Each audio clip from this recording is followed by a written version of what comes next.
School service commission এসএসসির নতুন নিয়োগ প্রক্রিয়ার বিজ্ঞপ্তি সংক্রান্ত সব আবেদন খারিজ হয়ে গেল উচ্চ আদালতে। বুধবার রায় দিয়ে কলকাতা হাইকোর্ট জানিয়ে দিল, এসএসসির বিজ্ঞপ্তিতে কোনো হস্তক্ষেপ নয়। এসএসসির নতুন বিজ্ঞপ্তি নিয়ে হাইকোর্টে মামলা হয়েছিল।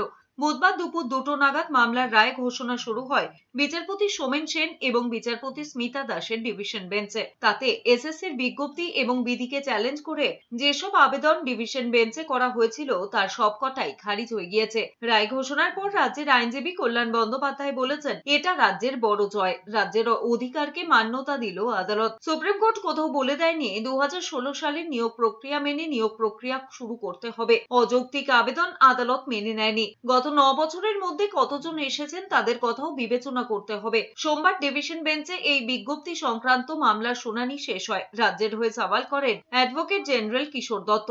এসএসসির তরফে আইনজীবী কল্যাণ বন্দ্যোপাধ্যায়।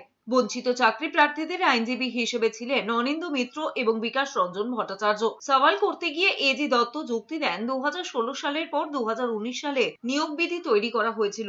এখনকার নিয়োগ বিধিটি 2025 সালের। রাজ্যের একটা বিশাল জয়, বিশাল জয়। এতদিন ধরে যা সব বলে আসছিল, এই চাই ওই চাই, আন্দোলন আন্দোলন, রাজ্যের যে অধিকার আছে সেই অধিকারটাকে তো এস্টাবলিশ করে দিল কোর্ট।